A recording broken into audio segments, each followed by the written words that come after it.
गोवा महामार्गावरील माणगाव येथील काळ नदीवरील नव्याने बांधण्यात आलेला पूल वाहतुकीसाठी सुरू होऊन अवघे 10 दिवस होत नाहीत, तोच पहिल्याच पावसात पुलावर खड्डे पडू लागल्याने कामाच्या गुणवत्तेवर गंभीर प्रश्नचिन्ह निर्माण झाले आहे।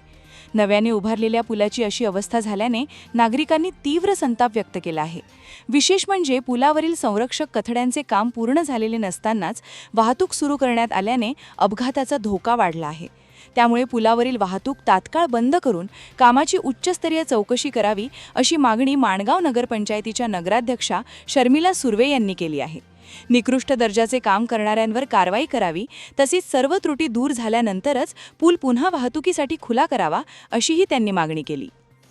माणगाव येथील काळ नदीवर जो नॅशनल हायवेवाल्यांनी पूल बांधलेला आहे, तर आता नुकताच 2 दिवस झाले पाऊस सुरू झाला, तर लगेचच नवीन कामाचंही तिथे काम व्यवस्थित न झाल्यामुळे खड्डा पडलेला आहे।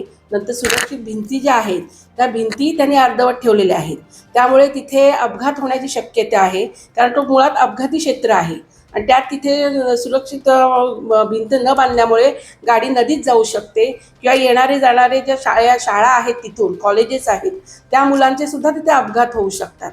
त्यामुळे तिथला जो रस्ता आहे तो तिथे बंद करावा अशी आमची मागणी आहे।